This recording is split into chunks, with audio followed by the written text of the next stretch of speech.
Okay, welcome to my first ever YouTube movie review. I've been thinking about doing something like this for a while, and a few of my friends have told me that I should try it, so here we are.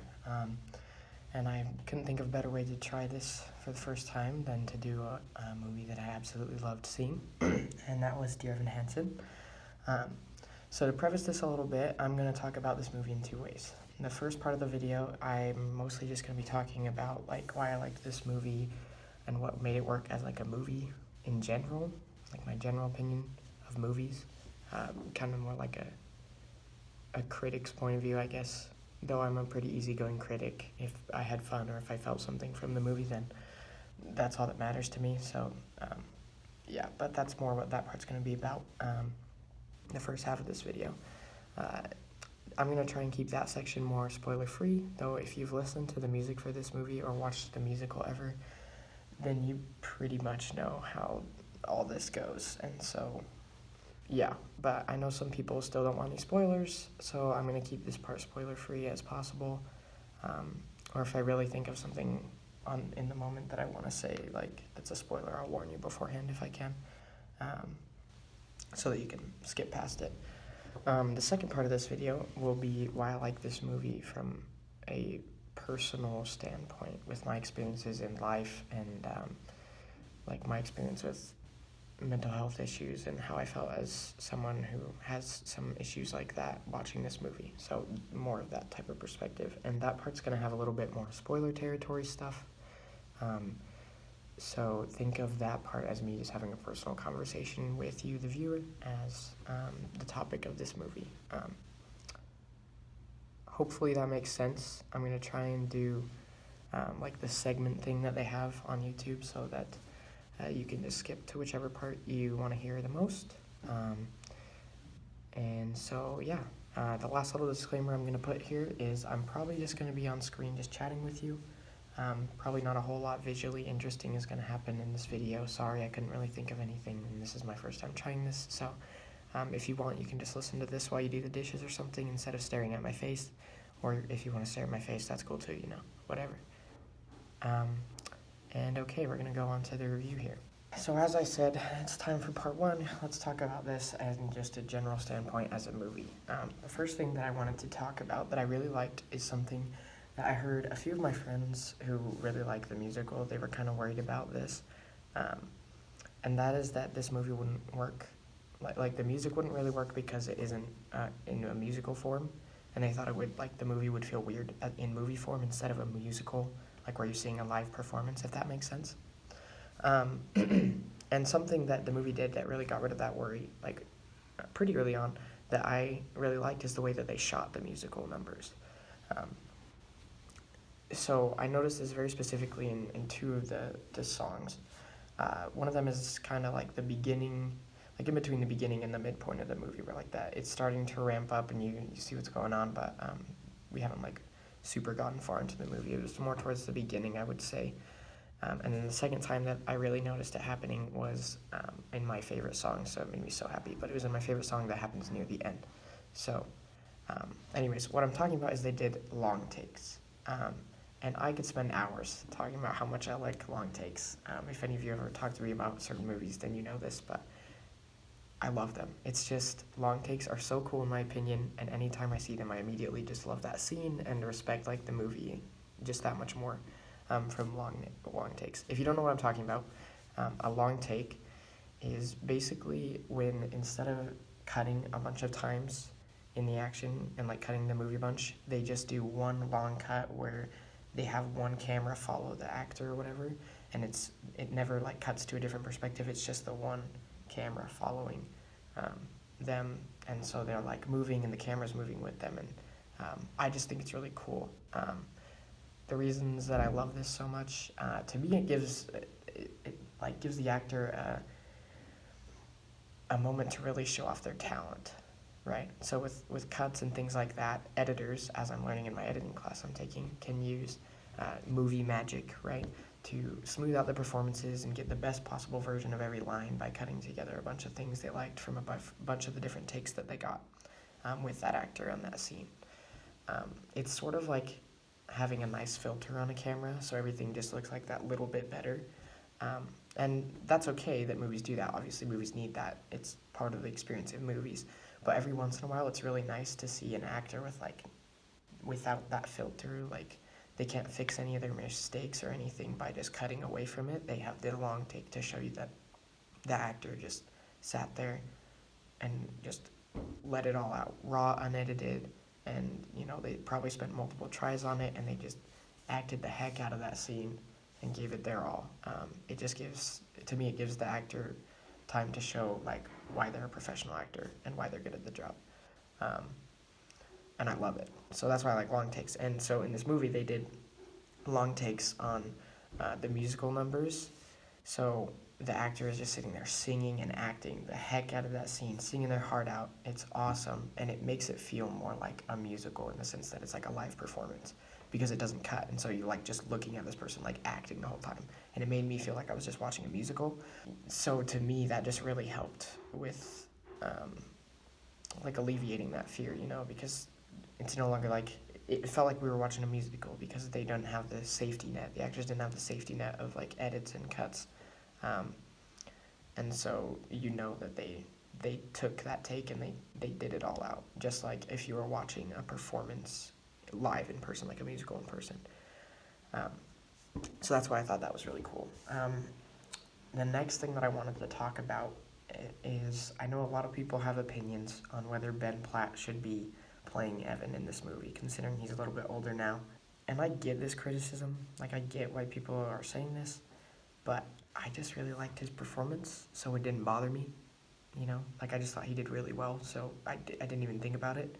I also knew kids in high school who look older than he looks in this movie, so I didn't feel like it was super outlandish, like you were staring at this guy who, no way he plays a high schooler, So it just, I don't know, if someone hadn't told me that they thought he shouldn't be it because he's too old, I don't think I ever would have thought of that, Like it wouldn't even cross my mind.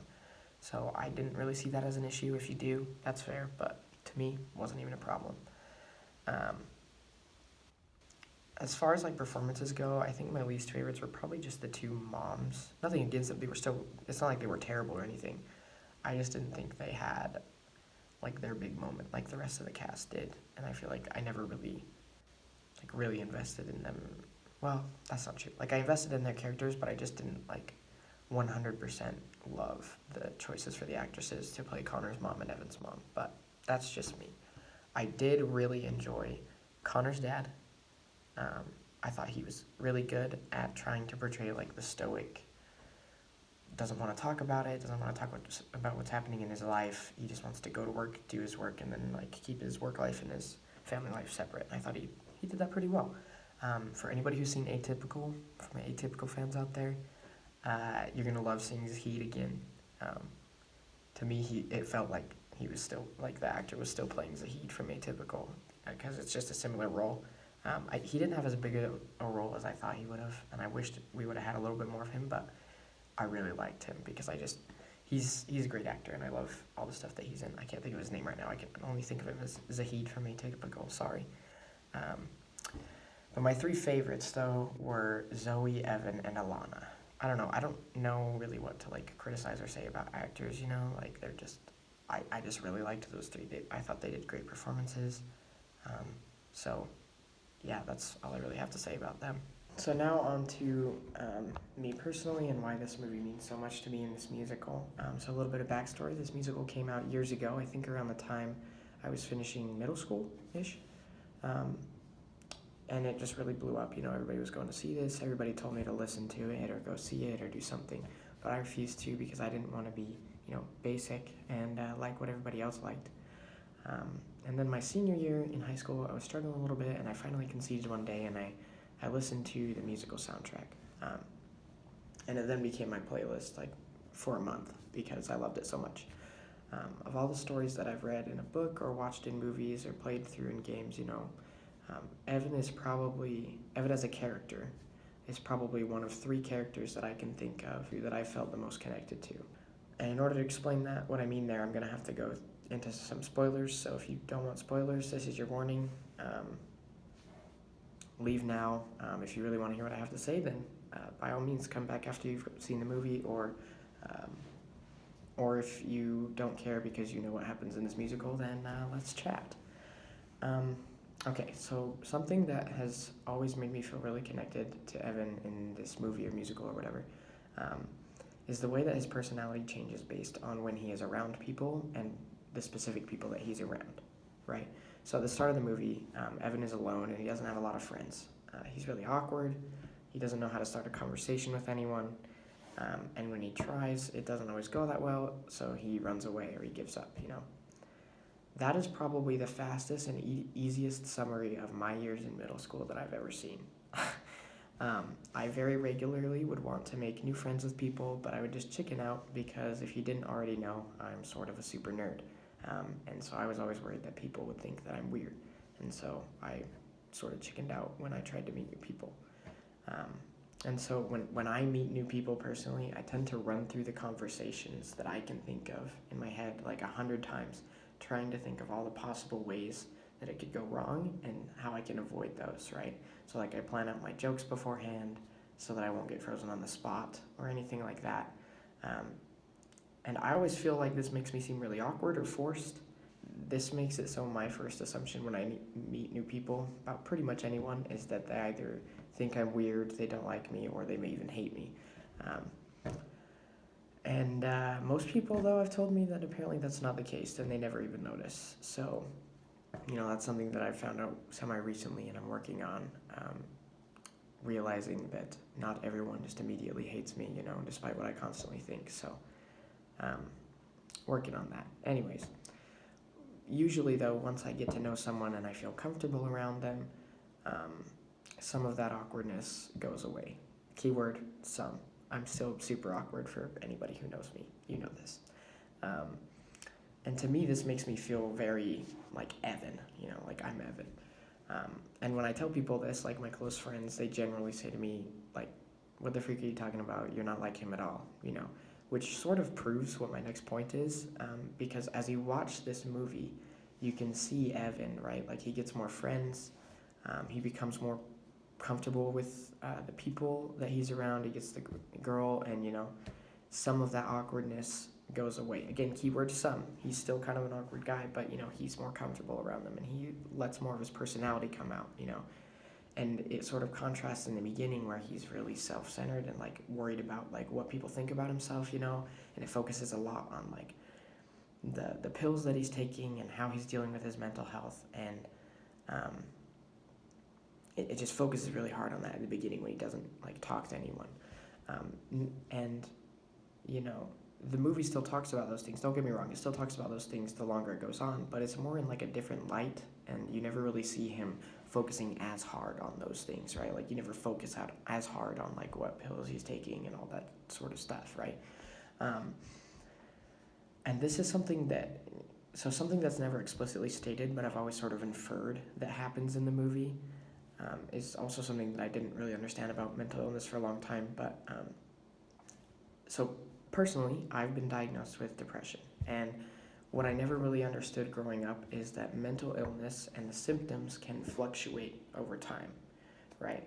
So for me, in general, I found that the more people I have around me that care about me and who I'm comfortable with, spending time regularly with them, you know, the less that I feel personally the effects of my depression.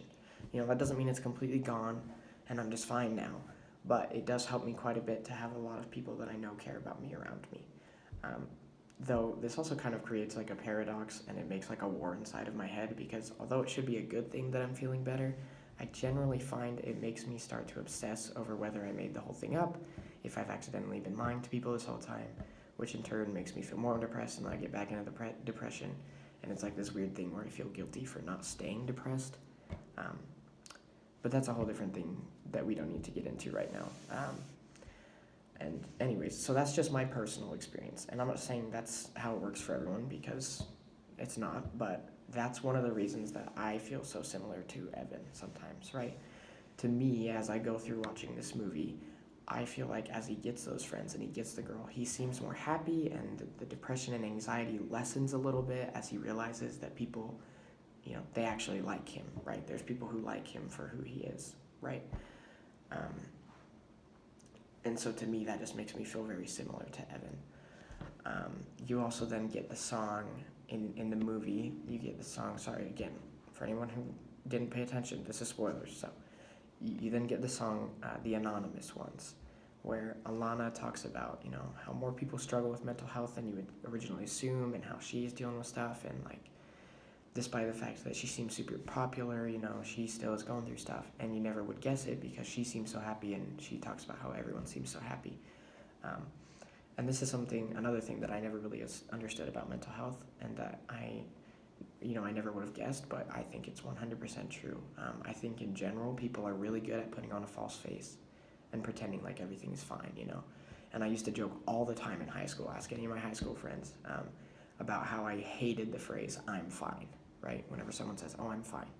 Because I feel like no one is ever fine when they say I'm fine. You know what I mean? They're never just fine. So for me personally, the movie and Evan in particular, they just portray things that I relate to, like these things that I've been talking to, like I just relate to them with my personal mental health struggles and stuff. And so sometimes I find it hard to like put into words what I'm thinking, and so I feel like this movie does a really good job of portraying what, to me, I think about when I think about mental health. And I don't know, that just makes it really special for me. It feels like all the people who are involved just kind of get me personally, even if they have no idea who I am, Okay, well, now that we got all that out of the way, a little bit of a mood shift here. We're going to stop dealing with heavy stuff. Going back to, I probably should have put this in the other section, but whatever. It's a little bit of a spoiler, so I'll keep it in here. But something that the movie did really well that I loved personally was the way they did the relationship, the way they showed the relationship with Zoe and Evan. Okay, and I'm going to try and explain what I liked about this. So in Zoe and Evan's two main songs together, they do a similar thing. So this is in If I Could Tell Her and Only Us. They do a similar thing, just in opposite directions of time. That sounded weird, let me explain. So in If I Could Tell Her, Evan and Zoe are singing to each other in the kitchen living room area, right? Like in the in-between area.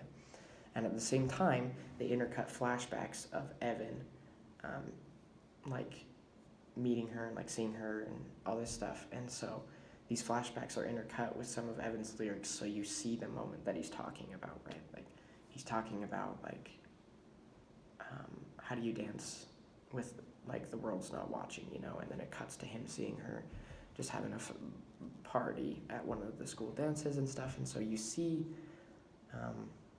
the moments that he's talking about, and it's like you get to see him falling in love with her in the past in these flashbacks that they never like explicitly say like, oh, in the past, they don't put the text on the screen. And so it's just nice to like, they give you the opportunity to be like, yeah, you're smart, figure out that this is a flashback, so that was kind of cool. But so you're seeing him fall in love with her in the past and confessing it to her in the present in the living room, though she doesn't know that, obviously. And that's basically the whole song in a nutshell. It's him thinking back on all the things that he's seen over his time, like where he met her, and like realizing like all the things that he's seen that makes him love her, and him confessing them just without her realizing it. That's like the song in a nutshell, right? So I just really like the way they showed that visually in the movie. I felt like they did a really good job with that, and it felt like they were telling the story through the camera instead of just like only through the lyrics, right? And so you get more context into what he's singing about, and some of the stuff that he doesn't even say in the lyrics, you get some like visuals of, so you get to realize like why he really likes her and stuff. And then in Only Us, they do a similar thing, but they're flashing forward, right? So instead of giving you flashbacks of him falling in love with her, you get flash forwards of like them going on dates and doing all these stuff. And I really liked this because they never explicitly state if this actually happened or if it's just Evan dreaming of all the things that he finally gets to try with her and going on dates with her, and he's finally like so excited to do all these things. And so they never say whether that happened or whether if it was just Evan's dreams about what he thought being with her is going to be like, right? It gives you this moment to sort of tell them the story to yourself, right? Because they're showing you these flash forwards of them on dates, and it's like, oh, is this Evan just dreaming because they keep cutting back to the room where they're singing to each other, or is this like just cool little flash forwards into pictures of like what their life is like after this? And so it's like they're doing the same thing in both songs, but like in opposite directions of time, right? So If I Could Tell Her, you're seeing the flashbacks of how he fell in love with her, and then in Only Us, you're seeing like their future together and what he thinks of their future together, and I loved it. It kind of gives them their moment as a couple and giving you that moment of like, yes, they made it, they're together, and I don't know. Overall, I just thought it was really great the way they did that, and in my opinion, it was really cool. And that's kind of everything that I can think of to say at this point. That's sort of the last thing that I wanted to bring up that I really liked. I mean, if anybody wants to talk to me about this movie ever, seriously, just text me or something or call me, and we will talk because I loved it. I had a super good time. I'm super willing to talk to you about it and why I liked it. And you know, some people may not like this movie. I've seen some stuff that it's kind of getting some negative reviews, and I don't get that at all. But if you want to talk to me about it, let's chat. Yeah, anyways, you all know how this goes at this point. So, final thing to talk about is what mood should you be in for this movie? Okay. This movie, I would say, if you're ever feeling really lonely or having a lot of self-doubt and need a pick-me-up, this is a great movie for that. Which, when I'm saying out loud, sounds kind of backwards to me because I cried a lot in this movie. And it can be pretty depressing and sad a lot of the time. But I mean, in the end, when I left the theater and when it was all done, I just left feeling like good, right? The movie, in the end, is about learning to accept who you are and like being okay with yourself. And so although it's like gets pretty sad sometimes and you'll probably shed some tears, I do feel that this movie really does lift you up if you're in a bad spot. And so, yeah, that's what I would say you should go see this. That's the best mood for this movie, is sort of like self-doubt and you need to pick me up. Realistically, everyone should just go see this movie, please. But especially if you're feeling down on yourself, then I recommend this with the highest possible recommendation that I can say to someone. So yeah. Awesome. I'll talk to you guys later. Bye.